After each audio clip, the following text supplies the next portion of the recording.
Okay, good morning. Good morning. Hello. Hi.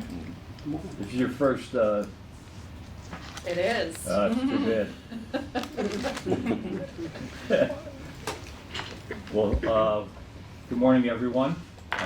Mark, we're up and we're running. Good. We have 7 or 8 items on this portion of the budget. And first up, we have human resources. Yes. So the way that we normally do this is if you have essential items that you want to go over, Okay.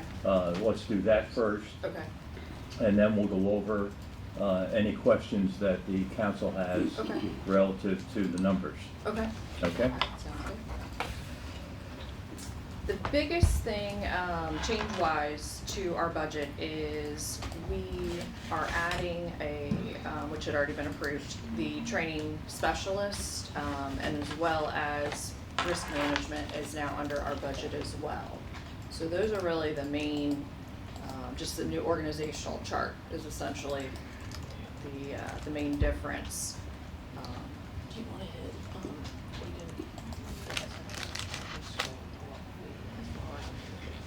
Okay, so essential items wise, since I put these in, most of them, we didn't fund any of them currently. The HR survey salary, I mean, that's a bigger conversation, and we're not necessarily advocating for it. So, but the bigger topic is at some point we think we need to look at how our pay chart is built, how we sort of classify jobs, whether it's by grade or whether it's by like a min and max salary range that other type of organizations or government entities use. Such as something that we need to think about moving forward. It's not a this year thing, it's probably not a next year thing, but we wanted just to start getting that on everybody's radar. All the other things are minor, some smaller increases just because we've grown the team so much, well, not so much, by one new position and bringing over Frank for risk management, that those accounts may not be adequate to manage dues, travel, and training. I'm sure they can get by this year if needed. Oh, yeah. Next year. And then the merit increase is no longer needed. Linda Airy is moving down to part-time and then retiring in the fall. She's our benefits specialist, but we've already hired a new employee that starts on Monday, so that's really great. So those are the essentials. Any questions on those? I do have a question. I noticed on the tuition, Okay. there's nothing in there on that line for this year. The tuition reimbursement.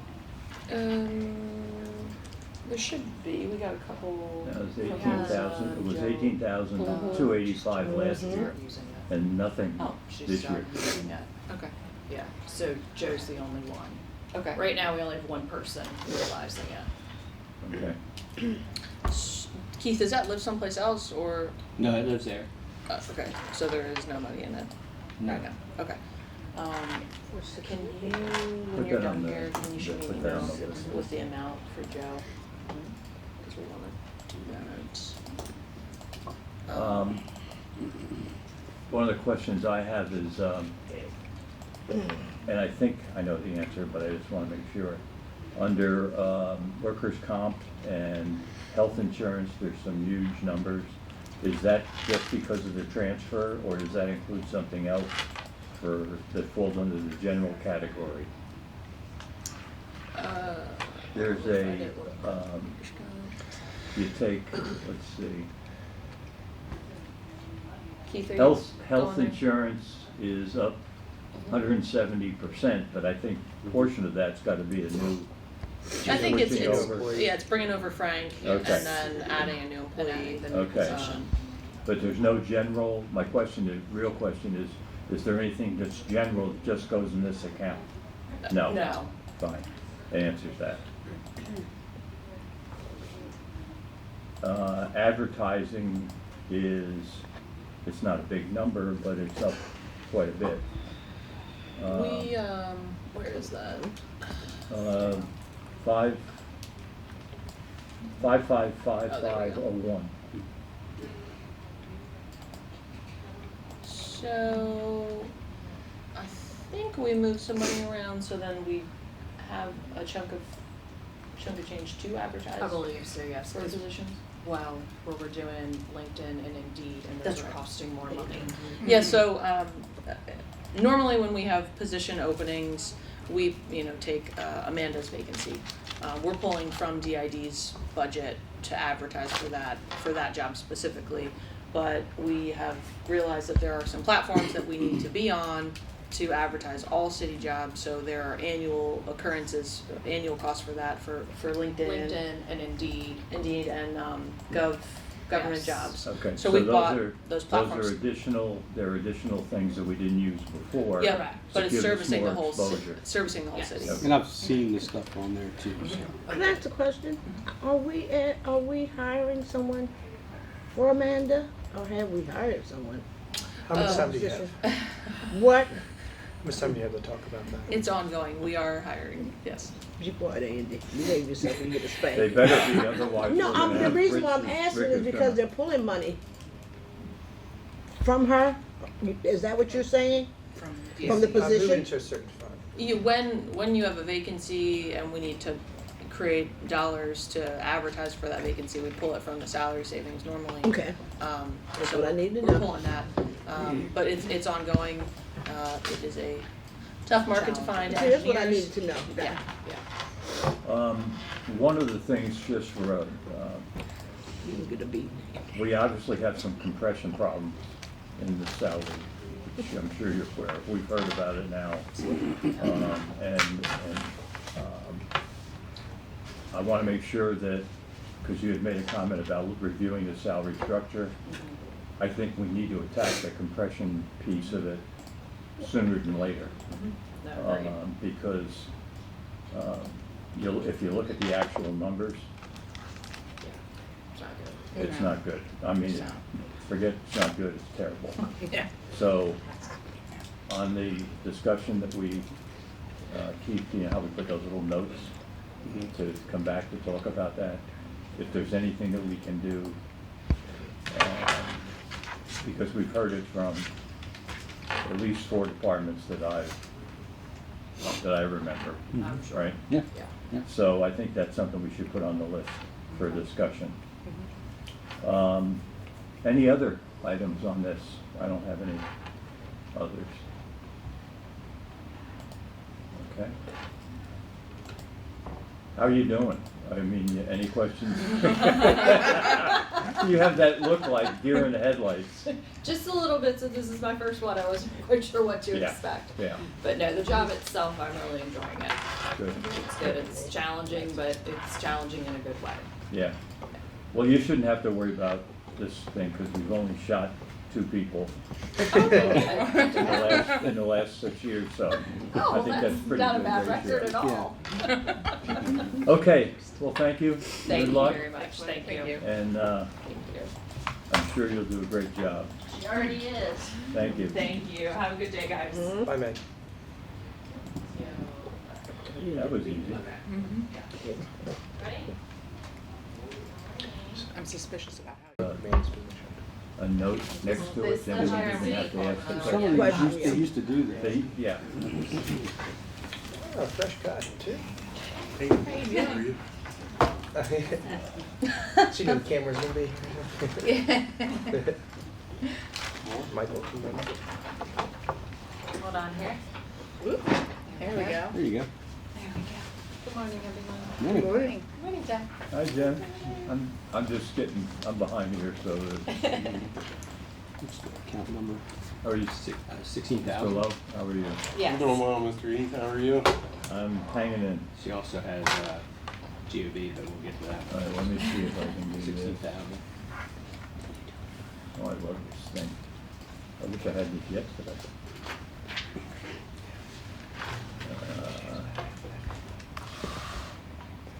All right, we're up to procurement.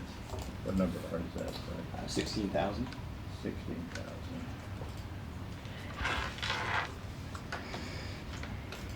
14 Oh, and I 15. love all this.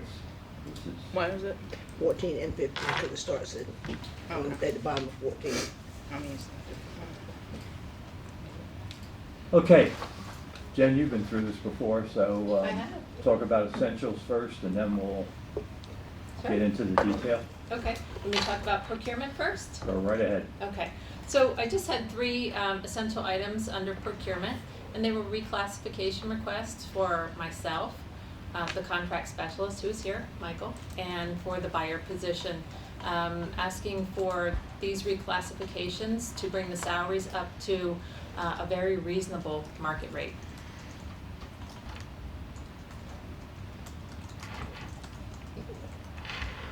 And currently in the budget, both the director and the contract specialist are fully funded at that ask. I would like to ask as well that the buyer position be funded to what I had asked for. Let me pull that up. The buyer position is currently at a grade and step of 7.4. I'm proposing a 9, oh, I have this incorrect here. I think it's a 9.6, moving the salary from 37,443 to 45,439.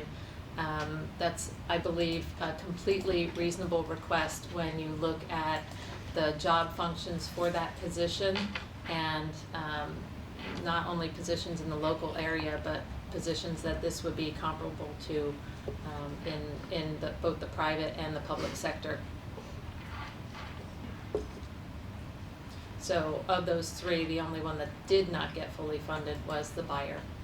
And it's really only a difference of about less than $2,000.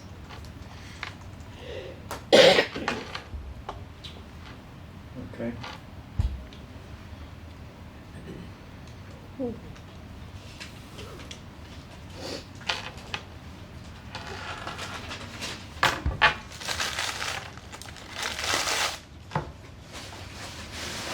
Can do the GOB one right here. Questions from the council on the line item? Okay. You clean, okay. And those, did I hear Julia say that those are already in the budget? The reclass request for the director and the senior contract, the contract specialist, excuse me, is in there, fully They're- funded. They're The sitting buyer's in there. not. The buyer's not.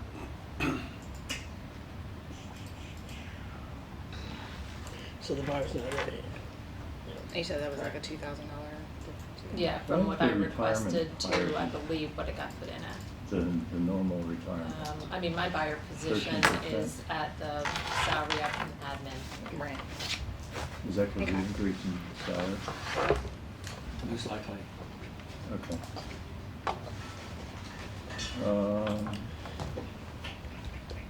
There will be, just as an FYI, for that buyer position. Of course, I was increasing at that council would be on Monday night, we talked about moving those procurement thresholds Over up. last year. A lot of that work Just will fall QB to the class. buyer position The now. budget.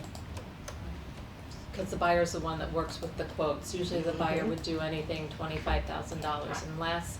Now she's gonna be taking that, bulk from the 25 to the 50,000. So there's gonna be a lot more work on her plate. And really the salary that I requested is more than reasonable for a buyer position.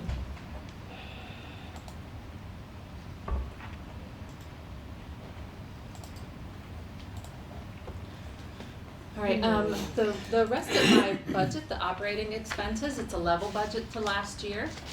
The only thing additional is for computers, 2 computers within our office as part of the computer replacement plan for 2 positions, both the administrative assistant and the buyer position. But otherwise, level budget. Yeah, I don't have any,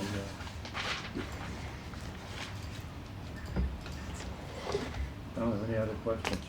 Anybody have any? An easy one. I know. Actually, the government office building one will be easy too. Let's do the GOB. 19,500.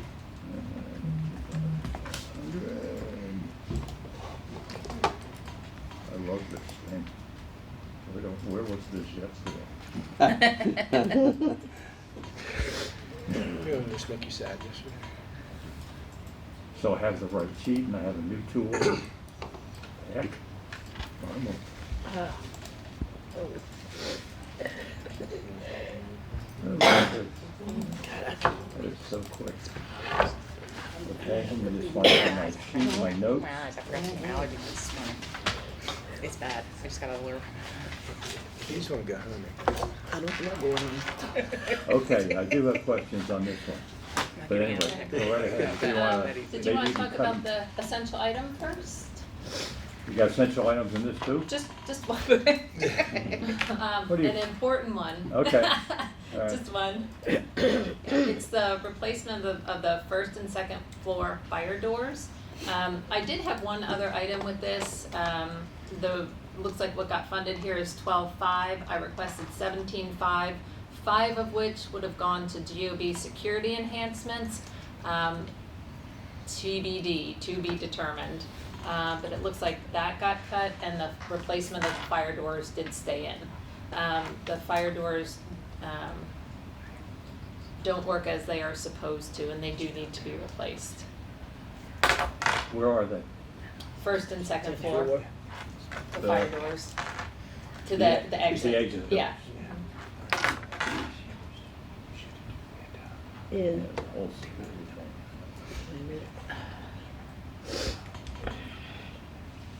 what line is that on?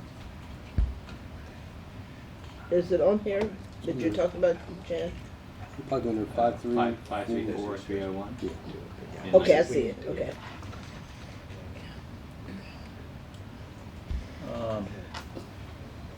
Ooh, Jesus.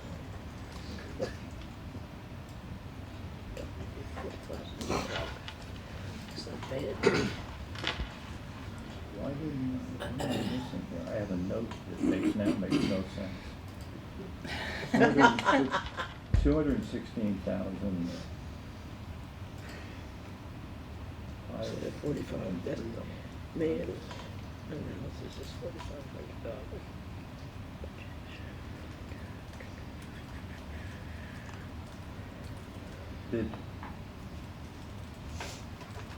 How come 531-301 is not on here?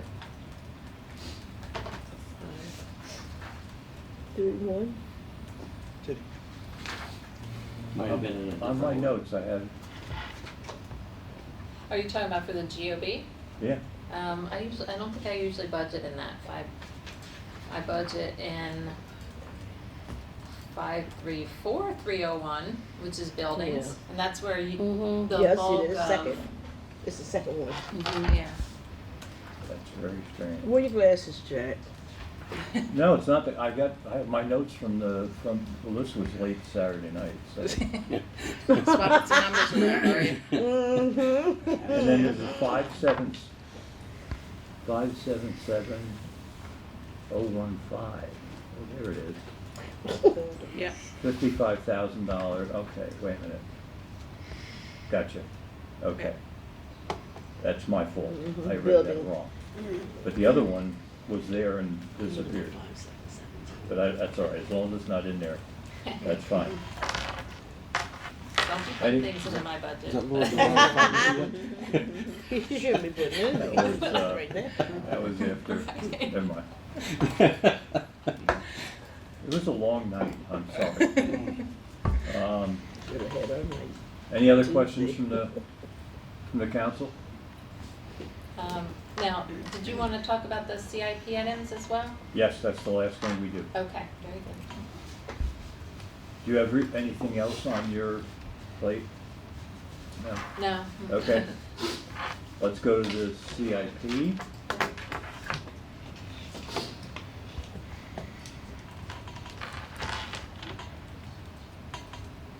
So there's 3 items planned for the GOB that we'd like to have addressed. One is the HVAC return air fans. They need to be replaced. What gave you the clue? For real. Hate gave me the clue. You know, I talked about this 3 years ago. Okay. Have we discussed with our counterparts in the county the fact that this thing needs to be rebalanced? I think it's a balance issue more than it is a electronic. You mean for this, because of this room, or? Because of the way it is, Shake and go. depending on what room you go in. Mhm. Yeah, I think we should have that discussion with them. I guess we should bring that up. I don't know who negotiates that for us. I'll You- talk to Kate. Yeah, I'll talk to General Services if that's all right. Just, and see what, it's off for some reason. And the building was all built at the same time, I know that. So it should have been balanced, but might be a good question. Could I ask a question? Sure. With the return of the air fans and any other things that we plan on doing for the GOB, how does that actually work? Do we go partner with them with paying for? Yes. Okay. Yep, we pay for half. Okay. At least on 2 of those items. The last item, the GOB ceiling and lighting replacement, that is something specific to city offices. So I don't know if, all right, so you guys have been out in the hall, say on the first floor, the second floor, and I think it was a couple years ago they replaced the lighting, very nice lighting now, ceiling tiles and whatnot. We're talking about doing the same in the city offices, replacing this lighting, replacing the tiles, and so that's what line 3 is there, the ceiling and lighting replacement. And that's, let's see, we're talking about doing 1 floor, say, per year. That's an estimate for the 3rd floor city offices. And that's in there for this year? And that's coming Yeah, year? yeah. Let me ask a question. Is that more important than the person, than the increases in salaries? Well, we're talking 2 different budgets. It's old money. I will have a mutiny on my staff. If what? Salaries don't get adjusted. So, and what about the lights? We will still have lights come July 1st. That's what I thought. Okay. Yeah. The only thing that I do want to mention is that doesn't include any rebates that we would get from Delmarva Power. They put a lot of incentives toward replacement of lighting, where that cost, replacing lighting is one thing, but when you start sort of tearing into the ceiling, we know that every time, phones have been changed, electrical, whatever's been changed, there's a lot of, say, old wiring in the ceiling, maybe some HVAC things that aren't working, tiles that need to be replaced. So, yeah, we can consider replacing lighting, but once you start sort of tearing into the ceiling, and I'm only talking about this because when the county went through it, he said, look, when we got up there, we took care of, pulling out all the old wiring. Yeah, been there, done We that. took care of, fixing any HVAC issues that we ran into when we were up there. So, the Delmarva Power incentives can really pay for a good portion of just replacing the lighting. It's whatever else you may encounter. Right. How much do Has you it think? affected anyone as far as, personally? Has the lighting for as vision? Migraines. No. Yeah. No. So, No. 1970s life. Any other, Yeah. any other questions on the CIP? yeah. Okay, All right. Very good. Thank That's you it. all. Thank you. thank you. Thanks, Mike. Those earrings, Yeah, those are thank so you. cute. Angelo's. Yes. She doesn't know, what's Yeah. We support No, local no, business. yeah, it was- Take 'em exactly. Yeah. That's what I got. Blackwater. There you go. Good seeing everyone. Yeah. Thanks. Good seeing you as well. Oh, God. How many of them? She said full force. It's the Army. Andy, get him. Tell you what, Power back up here. Get him, Andy. You're gonna need it. Who's coming next? Because I can't. Okay. we know what her Why, with the reclassifications, it did not pass us. Oh, this We IT. didn't- We didn't agree, so. Hey, everybody. Hey, hello. Bill? This is over here.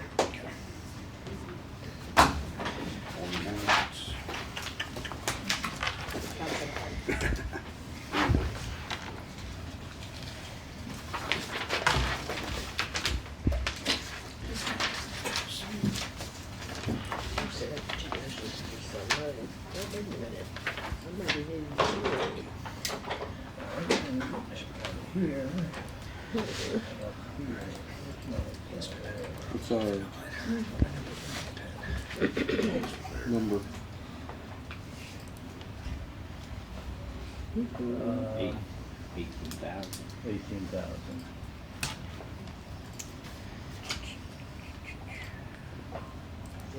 What number are we on? 18,000. He's gotta be here. He's gotta be here. Hey, how are you? All right. Why didn't you show me this 3 years ago? What? You're holding out. Makes it more valuable now that you have it, see? You appreciate it more. Yeah, That's what I was trying to say. Yeah. We didn't do this budget yet. that's what it is, exactly. You know, it's payback, that's all. Yeah. He I think knows. This I mean, is yeah, a wonderful tool. still faster. Just so you, Yeah. I just, What do you send you to in Excel? yeah, What is it? I mean, it's a We great send him tool. something and I guess he's If going you're in. searching for the number, you Number, use you the just put it in way. the box Oh, and that. pull it Oh, up. I've been doing that. I've been doing that You can even do it in the PDFs. I don't even have PDF You on didn't know mine. that? On mine. My whole PDF files went to Microsoft. What do you do? I just Okay. didn't have the list. That was the. Mm-hmm. We I'll can, I'll show you. we'll get the reader on Okay. it for you. That's free, but if you wanna have the Adobe Acrobat, I can talk to Kim about getting it. It's like $320, I think, dollars. So you can edit and manipulate PDFs. I'm like, what happened to my PDF? Probably Okay. gotta be associated. Bill?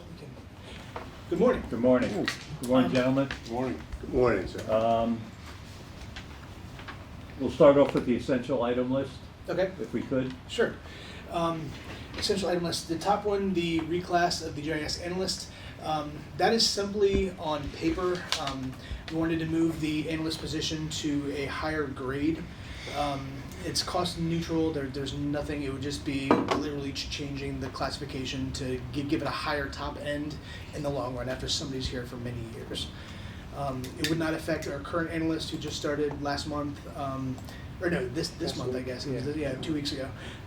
She would remain at the same, I think, an extra $2 or $3 just because of the way the pay grades work out. But it wouldn't affect anything seriously now. Next one down, merit increase.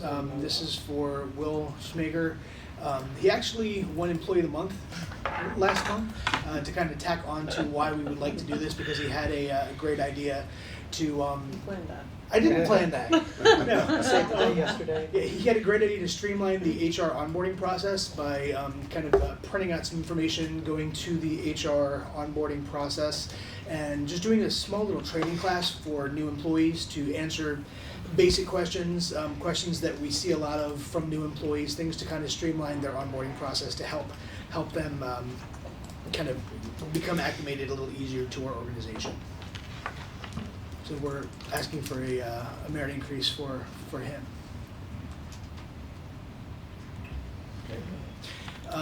Next is the merit increase for the assistant director here, John, next to me. We had requested the. No, oh, I'm sorry. I thought. Yeah. He threw me when he moved the thing down. That's for Mike Fiorelli. He's gone above and beyond continually.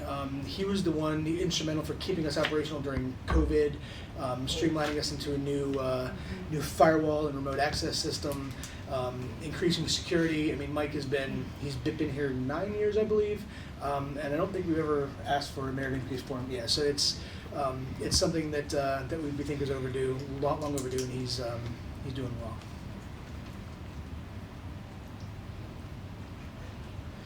We got the assistant director of GIS, John here. Might put in for a merit increase. Apparently that was after the fact, I was told that the management positions were reevaluated. So looks like that was removed from there due to the restructuring of the upper management positions in the budget for this year. GIS Analyst. That was a position that we had requested to get put in. It's a duplicate of the analyst we have now, same position. We'd split the workload out to be the database and administration kind of back-end stuff for one position, and the other position would be more data analytics. John, do you want to touch on that a little bit? Right. Currently, we have a single analyst who is responsible for both systems administration, software administration, database configuration, and then also actually doing the analysis, the analytics on things like the redistricting analysis we did, the fire service district, any of the crime analysis. So it's too much for one person, to be honest with you.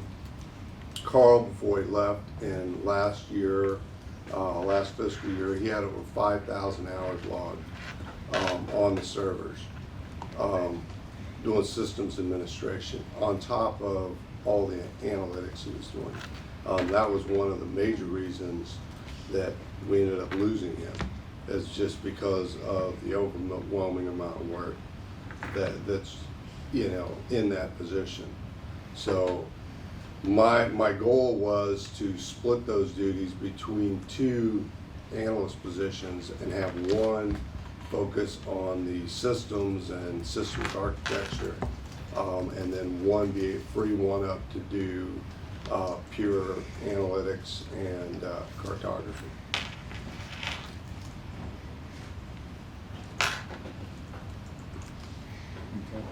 Okay. The next position on there, the GIS Technician. We could pass something around to everybody for that. Let me just take one and pass it around. This is, we've decided to kind of prioritize these two new positions. The GIS Technician is one that we would, just due to cost, we're able to do a cost neutral with existing funding. This is the breakdown of what the position is, what it would do. We're able to take care of all the fringe out of our general fund. We're able to take care of all but about 25% of the salary out of our existing water sewer funds. So by doing this, we would need about $11,000 additional in order to fund this position, which we are requesting that. We'd able to, in order to do this, we're going to be looking at defunding various accounts, money from various accounts.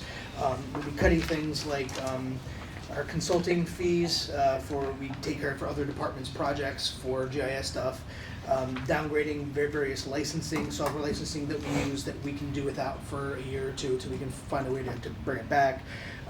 Different software packages like the GIS Dropbox would downgrade that license so it's a little slower, a little less seats. Do away with the Salisbury University internships. A lot of this stuff can be done in-house by this new GIS tech, so we wouldn't need to outsource that for the interns or for other vendors. We'd also be able to defund the new intern computer and software because we wouldn't have any more interns. Downgrade some of the GIS software like near map imagery services and other peripherals. So by doing that, we'd be able to take $48,292 to move towards the salary of this new position, and the total is going to be $59,428, not the $69,120 up there on the screen. We moved it down to a grade 9 step 5, which is a salary of $44,548. So this is an example that we would like to highlight. Bill has prioritized his needs, and he's looked within his own budget to find resources instead of just coming here and asking for more. We can't always have it all.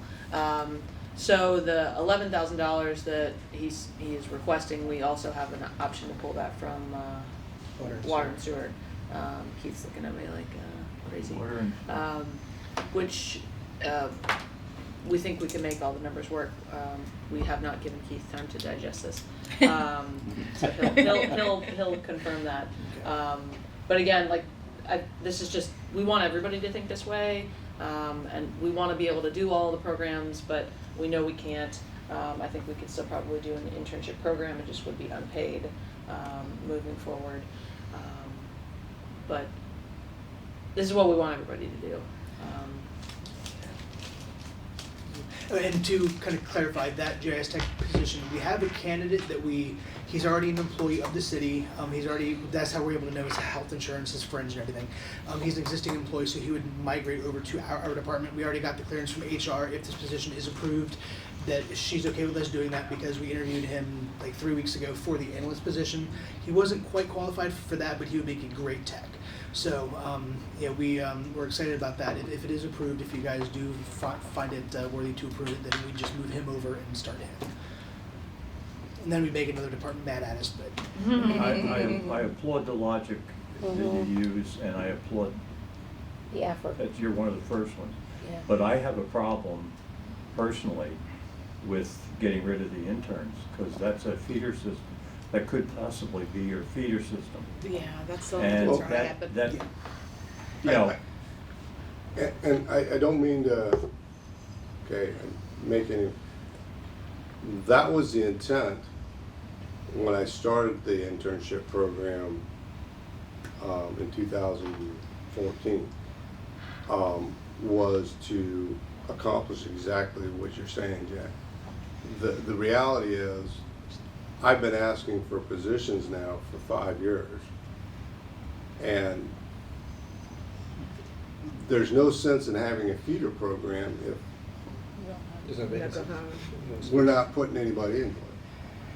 So, I would much rather spend that money, internalize those funds into a position like this, that is a long-term position, has more skills than your average intern, that I can direct into projects to produce applications and products for the city, than paying for a 20-hour-a-week Salisbury. And I do agree with you the importance of the internship program overall and the relationship it builds between the city and the university. But if it comes to, do I have these interns on a paid basis, or do I get a physical position that can produce for me and take a load off my analysts, I'm going to go for the full-time position. And then we can look long-term at potentially restarting the internship program down the road when funding becomes available. And this currently is the only program in the city for interns that is paid. While that is a standard that we should all aspire to meet, I think there probably would be students that would want to come work with you Potentially. for free for the experience. Students are banging down our doors to intern in the mayor's office, and we do not pay them. Well, and to piggyback on the intern thing, we have social workers who've been interning for decades in the community for free, thousands and thousands of hours every year, and they do get absorbed into jobs in the local area. Not to mention the studyships of all the teachers that go in for free. So it's not a precedent to get paid for an internship. It's actually a gift if you can come across that. I think anybody who wants to do an internship in their field are going to take the internship.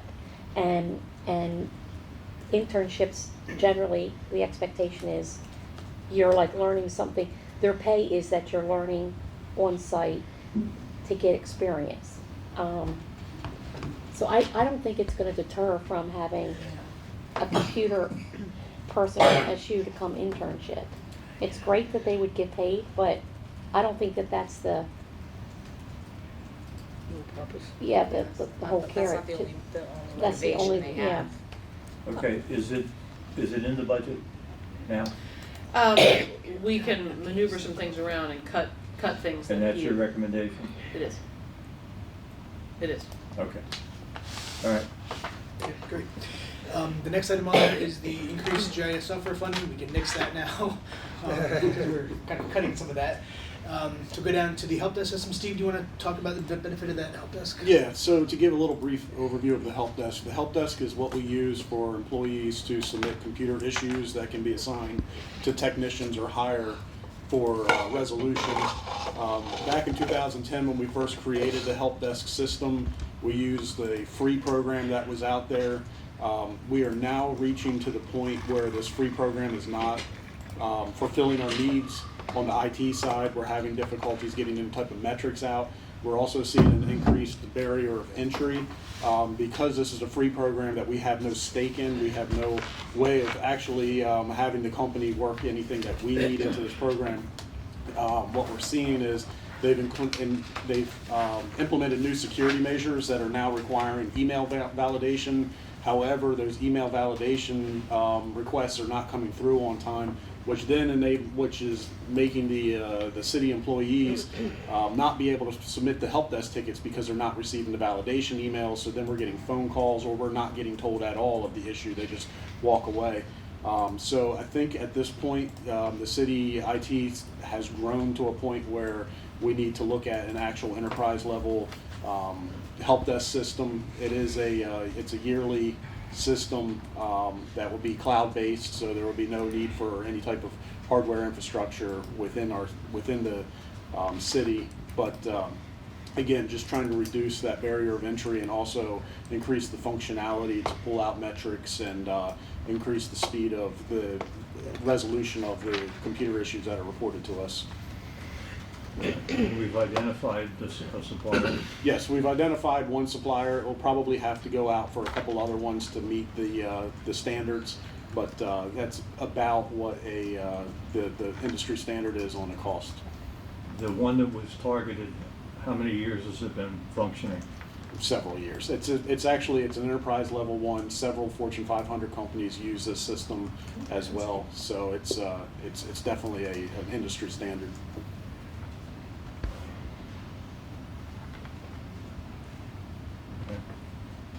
That's not in here.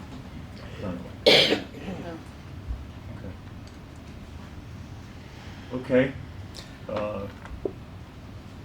The Blight study, John, you want to talk on that? Yeah, 4 years ago, we conducted, in conjunction with Salisbury University and matching funds through the Tri-County Council, we conducted a housing study or a blight study.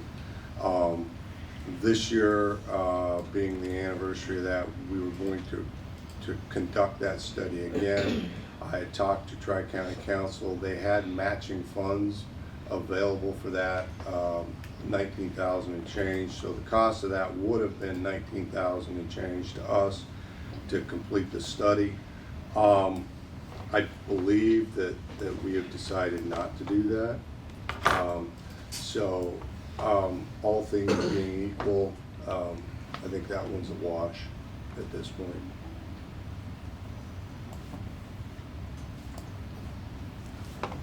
Okay. That's the last one. So let's get into the detail now. Questions on the operating expenses. Yeah, we just everything is level funded. We're actually going to be defunding some of this now to make room for the technician position, but yeah, everything here is level. The costs have remained pretty much the same. A few individual services have gone up, but we made adjustments to other line items to make sure that we can meet that. The big accounts again this year are our software, as well as our maintenance contracts. Yeah, I see a lot of reductions, pretty significant in the total one. Just a couple of questions I had. equipment, there's a 100% reduction, so you're going to zero. Where's that? Let me find it on the sheet here. And Equipment. hardware is down. Yes, hardware we reduced some because we changed it up this year instead of doing the which is why the equipment is also down. Instead of doing the annual computer refresh the way we've been doing in the past, where each department gets their own lump of money to refresh their own computers, this year our department got I think it was $15,000 to buy the computers and everything else for the other departments as needed. So we were able to reduce our internal costs because we've got it credited there. I think it's $12,000 and $3,000 for hardware and software. Yeah, at the very bottom, the bottom two lines on the screen there, Yeah. 577036 and 035.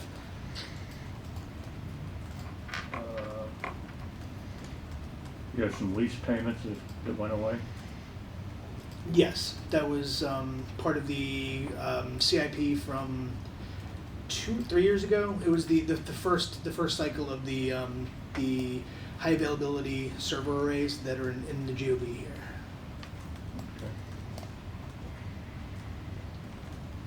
Any other questions from? I want to go back to the equipment for a minute. Yeah. That didn't hit my brain cells right. Okay, so explain that to again. You don't have to buy any of it. Oh, no, Explain that again. 50, I'm sorry. That was the equipment there. That was part of our CIP. That was the funding for the CIP for the high availability arrays. $57,900 was the cost of the 3 super servers and all the networking equipment. Okay. That was the final year of the CIP last year. Well, this fiscal year. So there, yes, I'm sorry. So there is no more. The other deductions were because of the new funding to computer hardware and software. But the equipment was just where that was a capital account used for the purchase of the high availability CIP project for FY22. Sorry, I didn't. Okay, It's fine. no, that hit my a few cells. I got Yes. it. I got it. Thank you. These guys. Okay. Anything else for questions? That was on I have a couple of general questions. Sure. This is a follow-up to the things we discussed last. The upgrades that we've done, they successful? Do we have complaints? Everything has been successful.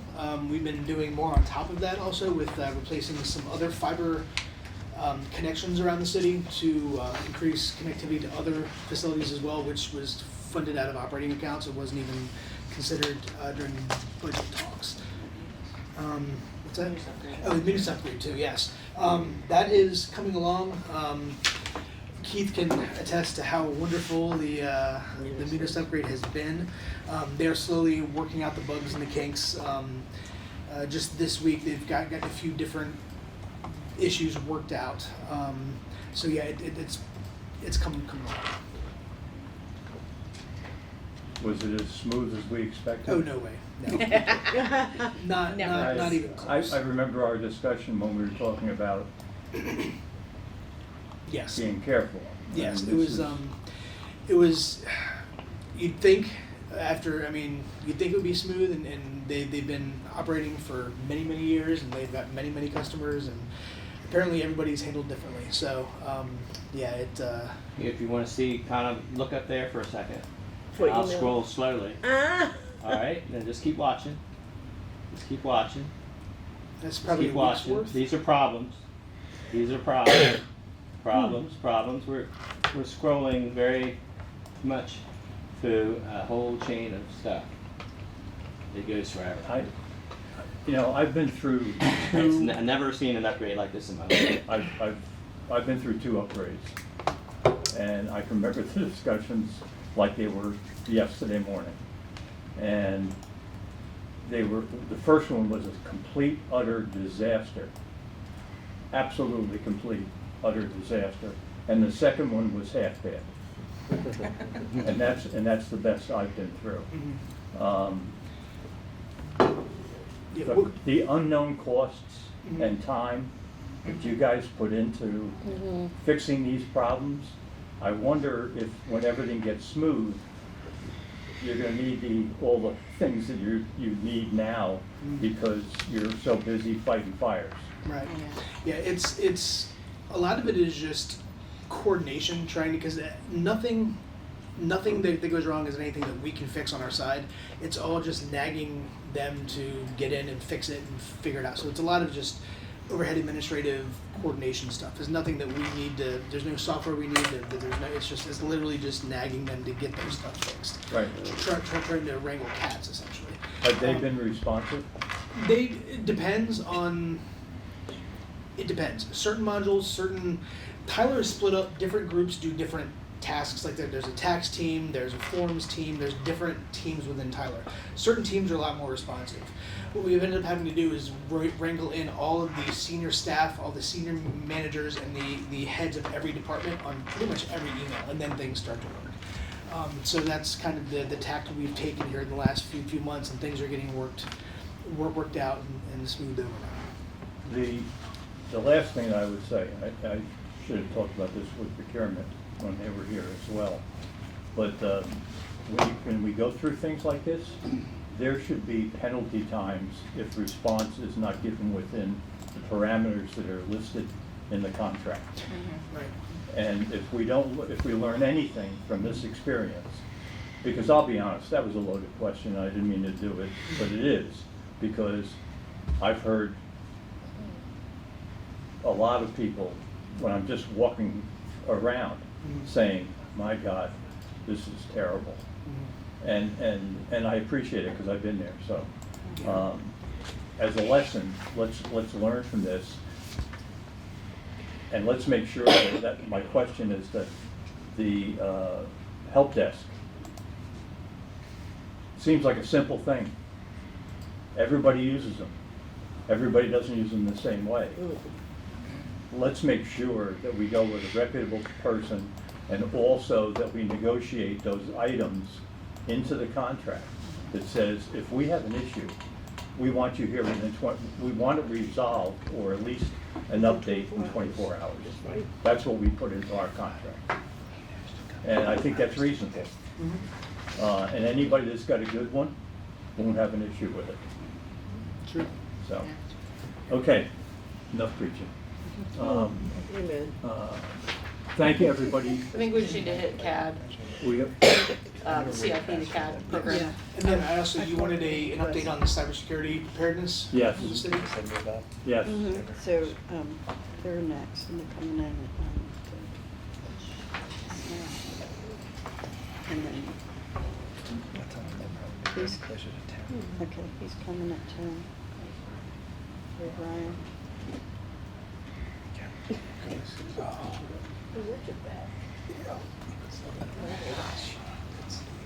Getting warmer in here. Yes. No, leave it that way. No, I can deal with it. He's gonna take it away from me. I was gonna wear my, take it away from April, she'll come over and kill me. No, I won't. She'll But come I'll over and start sit by coughing you. real bad, because I'm over you, so I don't know what's going on with me. We could open that door back there again. Thank you. Oh. I'm closer. What do you wanna do Maybe first? just leave it, yeah. Cyber? We can do CAD just to knock it out. Okay. Just to finish What's the that? last of the budget things. Yeah, originally the CIP was split over multiple years, just I guess to reduce the impact in the initial year. We had to have that consolidated down because we're at the point now where we're ready to buy the software and begin the implementation. The company we have now that's kind of managing the project for us, that acted as our liaison between fire, police, and then the vendors has the RFP drafted up and we're ready to go as per this year's portion of the CIP. So John can actually talk to the specifics next, but essentially we're in the process of we're ready to release the RFP and select a vendor and then purchase the software with that lump sum of money there. Very timely discussion.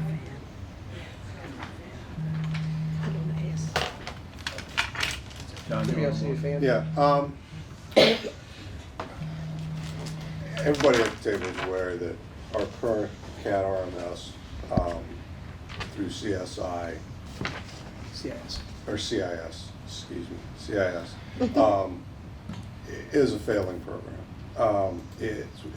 We're keeping it together with bubble gum and duct tape and good wishes. And it does not have the potential or the ability to meet our needs now or in the future. So we went out and we looked at, we started this process to do up an RFP that we could put out on the street for these vendors, and CIS will be allowed to bid on this. They're not gonna make it, but they'll be allowed. We did hire, in order to avoid a lot of the complications that we've run into with some of our major enterprise systems through the project management process, we hired TSSI out of Michigan to build the RFP and do the project management for us. They have done a phenomenal job. They've worked with PD, Fire, ourselves, and Procurement to create an RFP. There are actually 10,000 or just about 10,000 functional items within this RFP that these companies will be looking at and rated on. As part of this funding is also to have the TSSI act as the city's project management team during the implementation process. So these funds, when they're approved and they're good, we'll put this RFP out on the street and we'll begin the process of vendors bidding on this, putting in, TSSI will then go through, narrow that down to the most viable vendors for our requirements. We will be able to select vendors to do demonstrations. They will come on site. They will do software, procedural demonstrations for both fire, PD, and information services to make sure that we have the capabilities. This is, so it's just not a smoke and mirrors thing, that it's a reality. It can produce what we can, they say we can produce. We'll have an opportunity to do on-site visits to their current clients that are running current systems, get reference, get a view of that. And then once we have selected a top vendor, TSSI will then go back in for a best and final, which is a little bit unusual in this process, but with this amount of funding, I think it's a great idea. TSSI will go back to these vendors with a best and final, try to negotiate any savings for the city that's possible, and then we will select a vendor to do the implementation, to buy their software and do the implementation. This will probably be about a 18 to 24 month implementation. It will not only include our current like PD, but it will also include our fire. It will replace some of the fire software they're currently using, Firehouse and stuff like that, but it will get everybody under one roof, and it will also be a regional asset, and that our current system can't talk to anybody. This system will be able to, act as a secondary failover on the PSAP side for either Wycomico County or state. So that's one thing we've kind of been digging at for a few years, this whole idea of a PSAP. Under PSAP rules, Wycomico County is the current PSAP, and they get quite a bit of funding from the numbers board. We can't compete with that because we don't have the dispatching system that would allow us to become a secondary PSAP. The idea of becoming an independent, I don't think we want to go down that road because that's a lot of political capital. But with this system, we could easily become a secondary PSAP and therefore be eligible for some of that funding long-term through the numbers board. Which, if we go down that road, that would offset this initial cost over the years and provide us a source of funding for maintenance of the system. But that does allow growth, and we're looking at potentially, I mean, whatever system we purchase, we need to look at as a decade, you know, at least a 10 to 15 year system. And have the potential for new technology and growth in that. Who's on the assessment team for the city? That assessment team has not been built yet. It would be members of the fire department, so like Chris, John. No, I just need you, I don't, the personal. Yeah, it would guys. be members of a team from the fire department, a team from the PD, a team from information services. Those are the three major players, and you know, the primary reason we're in the mix is, you know, the hardware software integration part. We have to make sure that this thing, we're able to support it and that it integrates with our other enterprise systems. The other thing that I was thinking about is we do interface with the county. Yes, we do. Well, yes, in some forms and fashions, we do integrate with the county.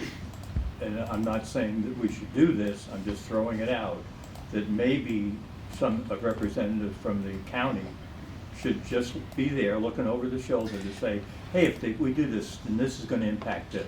I've been talking to John Moner about this, about making sure that we're going to be doing something that's good. They use was it Sunbelt or what was it called? Central Square. Central Square, Mm-hmm. Which is anything that any modern system would be able to communicate with that because they all use the same kind of protocols, the same kind of communication.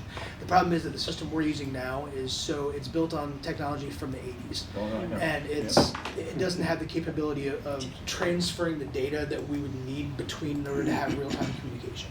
So any new system we end up going with would have that capability. So we are involving the county in this, where we're talking with them and making sure that we're going to integrate.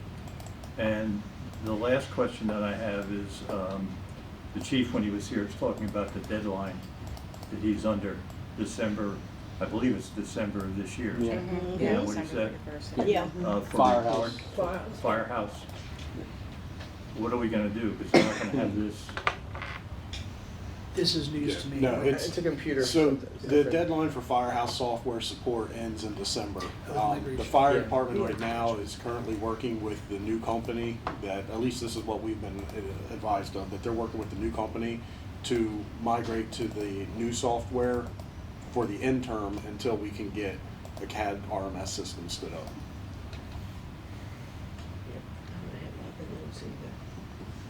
It's just in the cloud, the same system, just on the cloud. Oh, Yeah, roughly. It's not as simple, I guess. They haven't really included the Okay. function that- okay. Yeah, I'm like, Put a note, what? we gotta put a note on that. So that we can- I'm a little concerned now. Yeah. Let me, we'll discuss that Yeah, later. we know that it's going to like a cloud-based version of what they're using in the Firehouse system. But like Steve said, we haven't really been involved. They haven't really reached out to us other than we got the email saying that they're doing away with the existing software and you have to go to this new cloud-based version. We let them know about it, and then After that initial email, we sat down with Chief Tall and his command staff over there, discussed and offered our services to help them through it.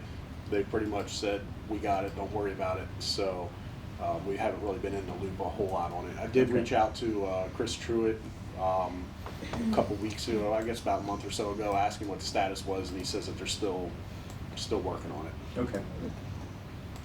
Any other questions? Okay. Okay. cybersecurity. Yep. Okay, part of the changes to our department for this current fiscal year, FY22, was a reorganization. We promoted up one of our staff to system administrator to take some load off of Steve. Steve's got a certified ethical hacker. He's got other experience in that realm. So part of his new job duties are to make sure that the city is as secure as possible. Steve, you want to talk about some of the things that we've been doing? And So what's being done for cybersecurity, especially since last year's restructure? I got it broken down into several different domains.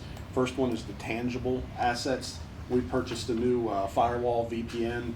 The reason why we purchased that was our old firewall VPN was beginning to fail, and it was also becoming increasingly difficult to update. And it's critical for cybersecurity that equipment, especially stuff that touches the internet, like the firewall VPN, is updated for vulnerabilities. We've implemented the new firewall VPN. It's working great. We're now secure on that front. Another tangible asset was the software. We've introduced log aggregation software into our system. We're now collecting logs, because before log aggregation, we would have to go to each of the 30-some servers that we have and try to read their logs individually, looking for any type of indicators of compromise. Since then, we've implemented a log aggregation software which brings all those logs into one central location. From there, we are able to monitor failed logons, which is a typical indicator of compromise, where somebody's trying somebody's password over and over and over again. We've also monitor permission group changes. So one of the things when a hacker, or what we like to call, we don't call them hackers, we call them threat actors, but when a threat actor would get into the system, they will try to laterally move, they'll try to change permission groups and so on and so forth. We now can monitor permission groups live, any type of changes to them. So if we see something that we know we didn't do, then we might have an intruder. And we also set up dashboards to look for other indicators of compromise. Some of the non-tangible assets that we've done, we've increased our monitoring. We're leveraging that new hardware and software to view the logs. We've set up dashboards that automatically notify us of issues. So, for example, if somebody logs in wrong 3 times, we get an email saying such and such is logging in. And when we see that over and over and over again, we can then do further research to find out, why is this account being used? You know, is it them, have they forgot their password? Are they logged into something they forgot they were logged into? Or is it someone actually trying to get into our system? We've also signed up for several email lists that send us daily emails of trends that are going on in the cybersecurity world, any type of new threats out there, so we're able to proactively try to mitigate those risks. Some of the more proactive stuff that we've done is in our research and response. With the extra time since Brian has taken over our systems administrator duties, I've been able to dedicate more time towards what we call pen testing or penetration testing. This is when we're using the techniques that the hackers use to try to poke at our system to see where we have vulnerabilities.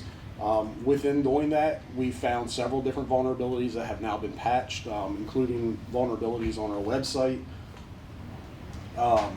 We've also implemented an update program. Again, updates are one of the key factors to keeping your stuff secure, because as companies find out that they have vulnerabilities, they release updates.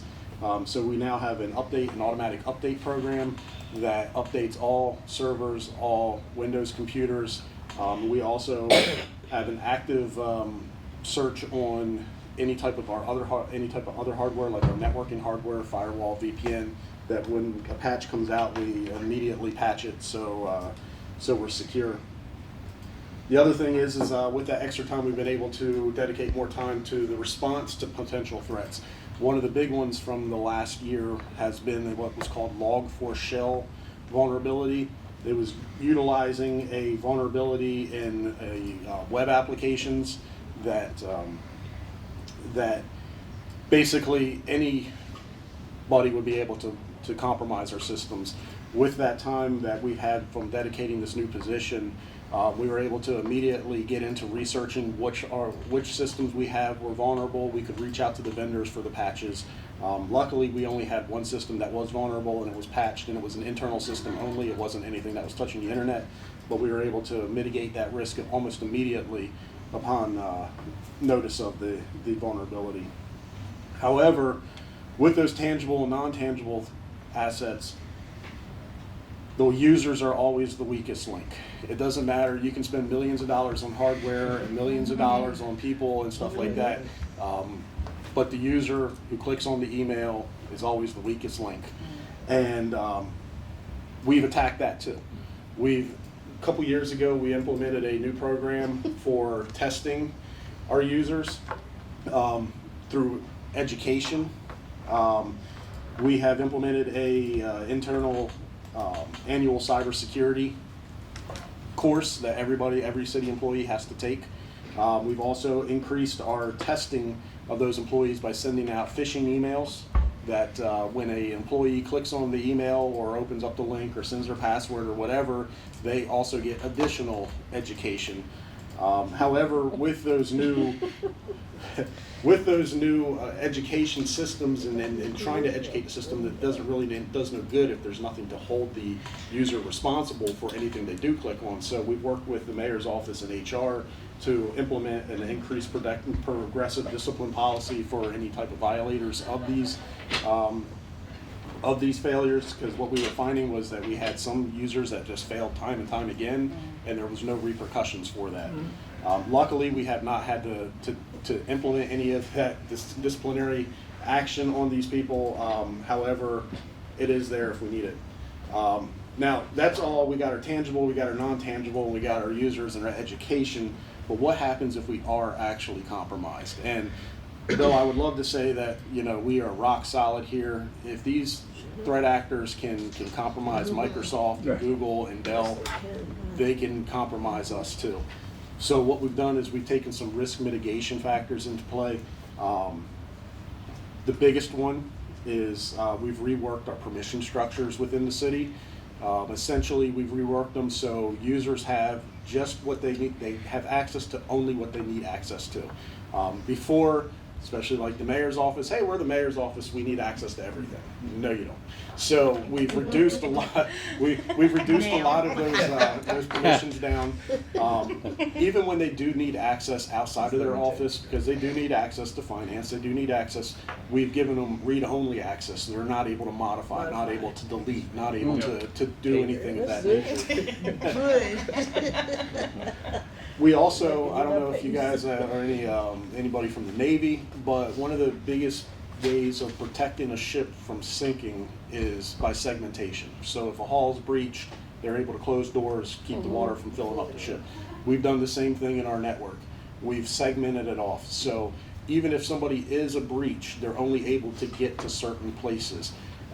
With that and our research and response, our new software that we're collecting these logs, we're able to notice and respond to those breaches a lot quicker. Now, I will say we've had no breaches that we're aware of up until this point. We've also implemented a robust backup strategy. We've actually had this in place for many, many years, but pretty much most of the stuff on the network, all the critical data on the network is not just backed up in one location, it's backed up in 2 locations off-site. Those backups are kept for we have backups that will go back an entire year, which actually saved us several times on several different people of accidentally deleting things, but the backup strategy is robust. Now, I'm going to leave with the last part is, since the conflict in Ukraine, we've seen everybody on the news talking about cybersecurity. They're not talking about anything new. This has all been stuff that it's been on the radar for years. But one of the things that they do talk about a lot is industrial control systems, the electrical grid, the water system, so on and so forth.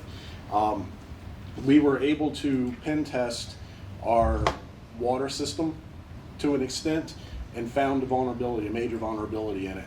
We've taken steps, and now we can say that our water system is completely air-gapped from the internet totally, which is the industry standard on that. So essentially the only way you're going to be able to get to our water system is to be on site and compromise it. So we've air gapped that. We also have a new vendor with the that manages our SCADA system, which is our water system. The new vendor is definitely, they're high security. They're very, very good. So we're pretty confident that that we've done all the steps that we can take to secure the water system here in the city. Great. Thank you. I feel much better right now. We've come a long way since I used to have to carry the discs, the two containers of discs home every night and bring them back in the morning, believe it or not, so that we could back up our system. But it's obviously a major concern, but it sounds like we're right on top of it, so that's good. And maybe if we can get the one guy that keeps sending the mayor and I. Yeah, I Oh my God. that's a Jack saying something. that's a special guy right there. Yeah. Jack saying something. That's something I'm opening it. Okay, What does it look for you? thank you. I always do. Thank you very much. Mayor and Jack. Thank you. Thanks for all you do. Keep us safe. Can I talk to you for a few minutes? Can I have a few minutes of your time? That's what Jack and Jake said. A few minutes of your time. No. Oh, yeah, you're the fake emails from you. Yes. I said, no, you may not. We keep right on going. I Yeah, I just take a used picture and tell the emojis. mayor to quit harassing me. I used an emoji. I just don't even touch them because I'm afraid. Good morning. Uh-oh. Right at Right at the head. So There you go, you're in the hot seat. Yes. So we have to, if Jack has to, point that finger. I don't do that. I just go like this. Yeah, with the, dad eyes. You want that? The dad look. He threw them on me the other day. I said, come on now. Okay. Good morning. Good morning. The way, well, do they do critical or essential items? They don't. No, it's just the flat So budget. just go into the, okay. What's the number? What number? Page 16. I want it. 17,000. I want it. Yeah. I love this. This is so good. Oh, 345. I can't believe you just He's discovered. still, he is still going at it. He's just Same way you should have. Bingo. search. This is a very difficult budget. Yeah.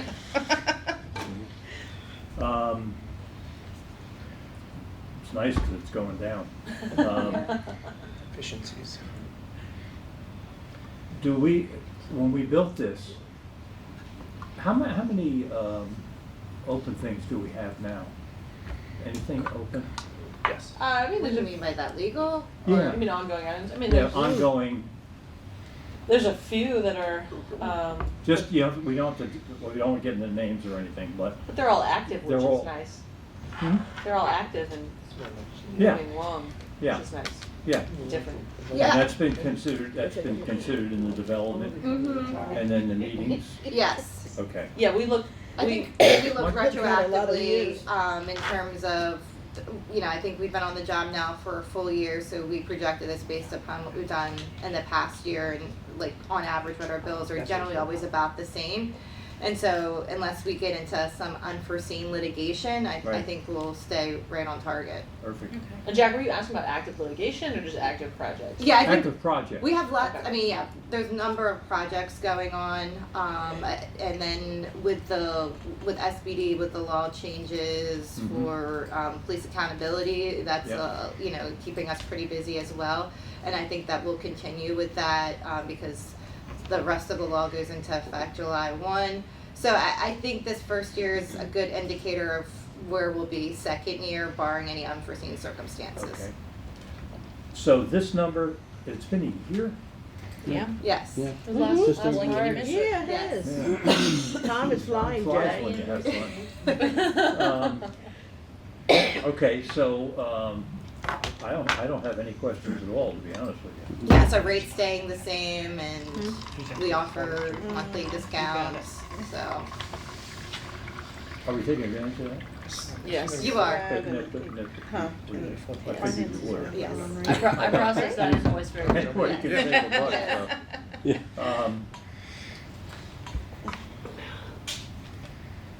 Well, let me just, does anybody have any other questions? Let me just say this, I certainly appreciate the fact that we have specialists in your group that can jump in, and it's great to have somebody sitting at the table of the Planning and Zoning Commission that represents the city. That's a big help. It really is. So please thank your team. We're happy to help. Yeah, and let's continue where we're going. That's great. All right, that's it. So that's it. All right, that's easy peasy. Thank Thanks, you. guys. Thank you. Yeah. Thanks, Ashley. No problem. Mr. Wilson come through here like this. We say we're older people. Yes, that's what I just said. Dave Ryan is here. Do you want to do Oh, him? yeah, or- let's bring Dave in. We're ready, Dave. What number? I was in the elevator, but I got. Oh, we're It's good. a singular line item. Yeah, It's just an- page 9, it's Which one's the? Let me find them first. That- about That one's halfway down still page higher, that 9. I put my glasses on. I was Tough, tough. How are you? Yeah, Business development. Mr. Ryan, It What is. number are we on? 11600. How are you? Good, how you doing? Hey, Keith. Zero's tennis lately, by the way. tennis shoulder? 212, yeah. We can talk about that. That's okay. I'm People getting know there. that you're in good shape. I'm getting there. I'm working on it, thank you. What number are we on? Page 9. Page 9, you'll see sweat, 3/4. 212-555, 212. A little bit lower down. 212. Right there. Oh, was it 21205? Get it done. 555, 212. Swag. 569, 212. But it's on page 9. Okay, David? Good morning, Floor thank is you. yours. Right. Thank you for having me. I thought I'd just kind of recap our past year briefly, and anytime you have questions, feel free. We did wrap up all of our COVID assistance funds in our last fiscal year, and we ended up deploying about $13.85 million out of our office to a little over 1,220 small businesses, less than 20 employees, throughout all corners of Wycomico County. I don't know the exact number for Salisbury, but a significant 2/3, 3/4, something like that throughout the city, which is where the bulk of the businesses are. But it was good for our community, it was good for us, it was a meaningful exercise, and I know we helped small businesses when they needed it the most. We had 3 tenets. One, the complexities associated with PPP and EIDL and some of the others, we wanted to make it as user-friendly to our business community as we possibly could. The need was great, the need was immediate, so we wanted to get the money out really fast. And it was $9 million initially, it turned into $14 million, so we had to be accountable for that. So user-friendly, fast, and accountable. And I think we did that over the course of the last couple of years, just judging by the comments and the friends we've made. You make a lot of friends when you're handing out $10,000 checks. Yes, to you everybody that we've made throughout the community. But business needed help, and we, and I say we, and collectively, Joey was on the committee early, and Jake and Jack and a number of people. So we appreciate that.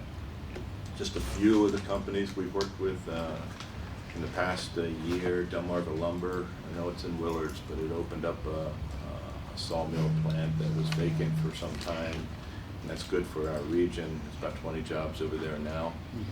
And it's good for our logging industry, it's good for our forestry industry in Wycomico County. Photonic Contact, we've been working with prior to the pandemic.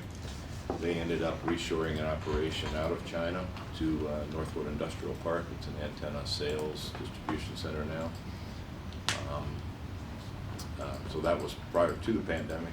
I think the pandemic probably sped up that process a little bit, so less reliance on someone located halfway around the world, and speed to market was driving that decision. You good? Oh yeah, I'm good. Call me if you No, you're good. Call me if you have anything. I've We're good. I've got another report. No that I gotta worries, go no to. worries, no worries. Good luck. Good luck. Let us know how it goes, all right? Mason-Dixon is a small machine shop in Northwood Industrial Park. They started about 20 years ago. We provided funding through our business expansion fund to allow them to start up operations. And 20 years later, they ended up acquiring their own building, also in Northwood Industrial Park, and we once again helped them some gap financing to do that. Chesapeake Shipbuilding, we met in the fall of 2020, in the throes of the pandemic, and at that time, and I met them in Connecticut at the Guilford office. At that time, they were talking about the demand for cruises, and it was phenomenal to me to see that far in advance, and we're seeing not us, but all of us, and the company in particular, take advantage of that demand and really increase the job base locally. I don't know that they would have been able to do this had we not started the welding school 10 years ago. We graduated through Archon Welding, and we're with more than 100 welders, and then they take them to different levels. So that's been a good thing. The more we can do of that in the future, the better we are, not just welding, but other trades, and I'll touch on that. Relcom Technologies, a small help, but a big payoff, I think, for them. They're a defense contractor, and the government defense suppliers are more concerned about cybersecurity readiness with their defense companies today, and we helped them get a grant through the Maryland Defense Fund to assess their risk and allow them to get that certification to continue producing defense projects locally. They're in Northwood. Similar lines with MadTech Farms, who's located in the city center downtown, a $100,000 grant we assisted with through Maryland Technology Development Corporation. Cab Manufacturing, a small loaned machine shop in Salisbury in the Northgate Business Park. They were acquired by a Delaware firm some years ago. We helped them, and they've maintained operations here. They've since gone off on their own. We have a company that acquired a manufacturing plant last October. They're not ready to really talk about it in Northwood Industrial Park, sight unseen. They're in Europe, and we'll plan to locate an operation here, another 20-25 jobs or so in an industry we don't have at this point. But I think that says something about the confidence of somebody outside our country about the city and Wycomico County's environment for business here. So we'll have more news on that. We participate in the Salisbury University's Entrepreneurship Competitions each and every year. This past year was, the winner was Tia Dash with Clutch by Tia Dash. It has a place in downtown. We've known Tia for some time. Didn't win the first time, but she got ours the second time around. So we're glad to, super young lady.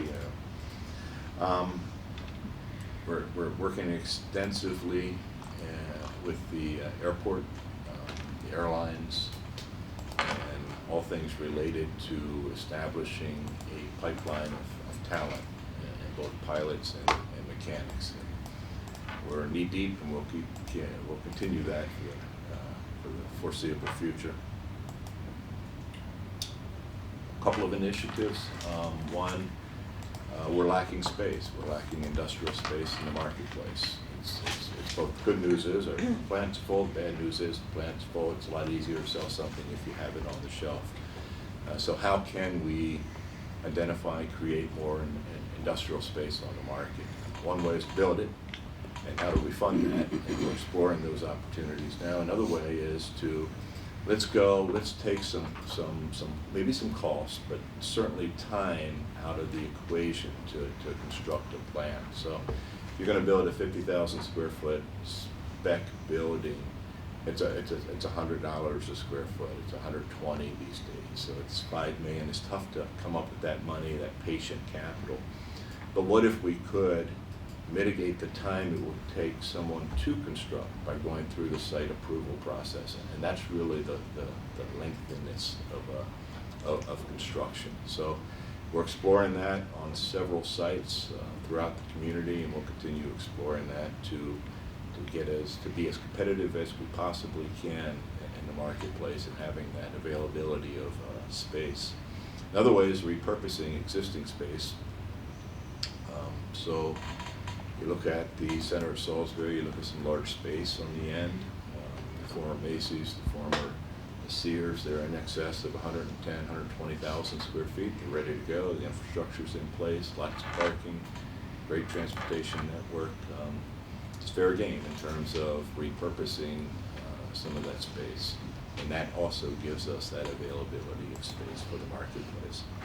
And then the last thing is workforce development. You'll see a number of new initiatives hopefully come out the next year or two from our shop in terms of workforce development. The number one refrain I'm hearing from businesses is finding that talent, is finding people with skill sets for the jobs that we have today, and perhaps the identification of new economic sectors that can help drive us forward in the future. So that's your nickel summary.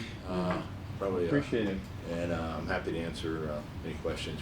We're asking for $50,000 this year. I think it's correct me, Andy, or if I'm wrong, if it's an equivalent amount that you invested in SWED last year. Yep, 50.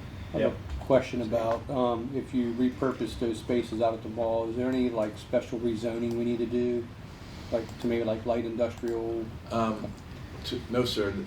That remains to be seen. We are working with a light assembly operation that I don't know that would require that. Okay. If it's something else, it could very well require maybe a special exception. But it's not going to be heavy industrial. Yeah, You're not going to do that, but you can't do that. But some of the warehousing operations, from 30,000 feet, it looks great. It looks the warehouse, logistics, until you get in, and sometimes the floors aren't quite thick enough. Sometimes the columns aren't quite wide enough, and all this kind of stuff.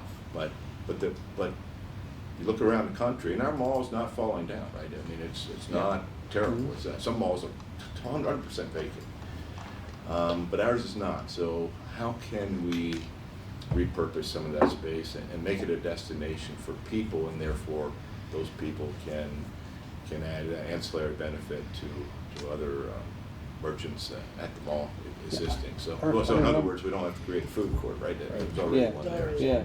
I remember back in the 90s when up in Dover when they had the old mall and they had their new mall, and then they put a lot of offices in that older mall, which then kind of maintained that mall and the food services and some of the stuff in there. Yes, that's the idea, is to, how can we create a destination for whatever.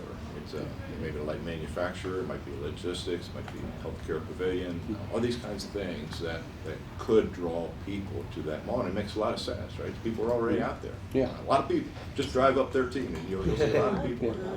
Then they made outlets. I think the other piece that you had mentioned was time to, if someone wants to build something.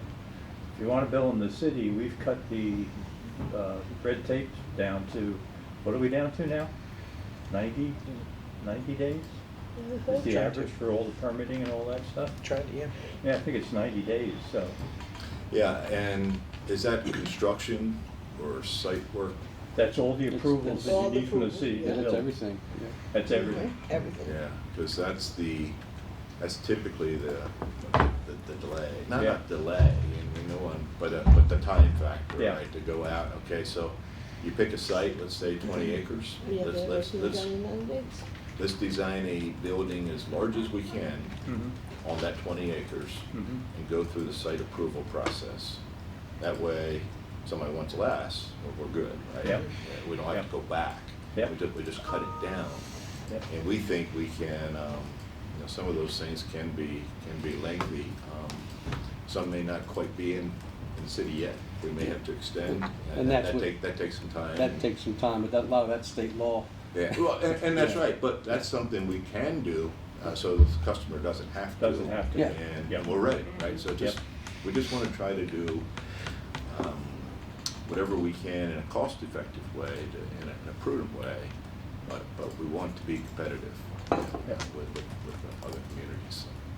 Well, you got your money, so Okay. get out there and beat the bushes. We might be able to do a little bit more. We're good. We appreciate the partnership, and put me on speed dial, we can help, yeah. You Yeah. just did, I was in the elevator, but thank you for all that you do. Well, thanks for, It's thanks for it's an your exciting efforts. We time, it's appreciate it. been a challenging time, but at the same time, every time you go through these challenging, you get sharper, you get better, you get more efficient, Nimble. and we're no different. So, if there's something we can do better. My wife and kids, they don't mind telling me, please, so they tell me what to do all the time. So, Thanks, David, appreciate it thank you. very much. Y'all have a nice Thank day. you. Have a good one. Sure. Take a 5-minute, 10-minute bio, Yes. all right? So we can stretch a little. Wait. Look, mirror.